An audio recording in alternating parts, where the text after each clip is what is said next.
Making the decision to sell your home then buy a new one can be very tricky, especially if you're not sure where to start.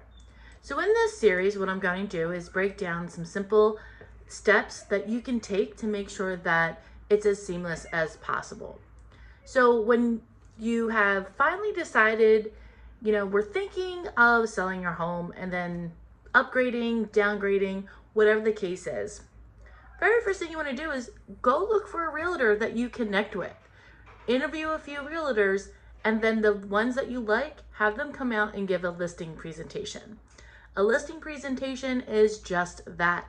They're going to present to you their ideas for how they're going to list your home, what it's going to sell for approximately, kind of give you a range. They're going to review your home and say, okay, these are some of the ideas we have on what you'll need to do to get maximum sale price. So it could be things like painting, it could be renewing your carpets, just cleaning the carpets, it could be, updating a kitchen or updating a bathroom. It could be a numerous amount of things. But those experts are going to tell you exactly what to do to get your maximum sale price. The other thing that they're going to do, and what you should have prepared for them, are statements for any liens that you have against the home. So what is a lien? A lien could be a mortgage, a home equity loan, a home equity line of credit. It could be a loan that you got from a contractor that they use the home as the security for the loan that they gave you.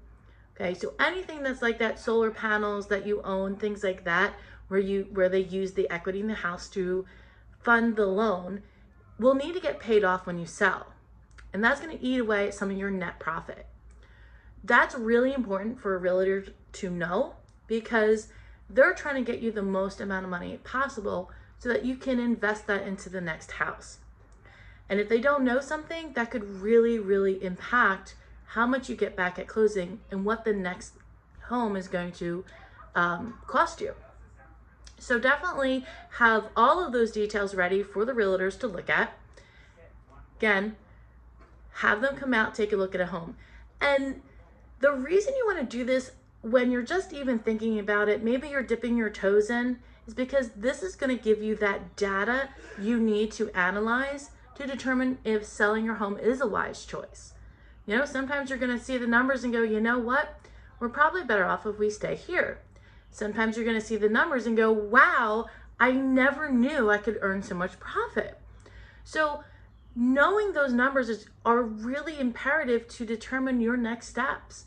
So the very first thing to do, contact some realtors, have them come out, and then also look at what loans do I have that are sitting against my house. Okay, because net profit, again, very, very important. So what makes up your net profit? So the net profit is going to be your sale price minus any of those loans or liens that you have against the property, minus any commission you're giving the listing agent and maybe the buyer's agent. Again, this can be negotiated when you have that initial buyer's consultation. The next thing you're going to look at is how much are closing costs going to be. Yes, believe it or not, there's still closing costs involved when you sell a house on the sales side. It's not a lot, but you should reach out to an attorney or title company or abstract company that can give you a quote as to approximately how much it's going to cost to do a seller side title. This all keeps you safe, and that bottom line number is going to be your net profit. So those are some of the things you want to think about. You also want to think about any money that you need to invest now to get your home ready to list. So that, remember we talked about having the agent come out and say, oh, if you paint this room or you put in some recessed lighting or update the carpet, whatever it may be, if you're going to put that money out of pocket, ideally what you want to do is get that money back through the sale of the house. So you want to be able to take that out of the equation so that, again, we have that final number of your net profit. So its net profit is simply the amount of money left over after everything else has been taken care of and everything else has been paid for. The mortgage, title, the commissions, any investments, capital improvements you've made on the house, paying yourself back, things like that. It's really important to consider.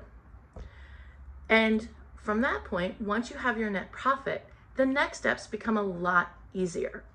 So your next steps are going to be figuring out how much of a new home you can purchase. Okay, and that's where I come in. That's where the lender comes in. We're going to talk about in my next video getting pre-approved, differences between contingency and being non-contingent, and the benefits, and knowing your numbers, and then finding your sweet spot for a home price. So check out the next video so that you can be a wise buyer and seller on your next transaction, whether you're moving up or moving down.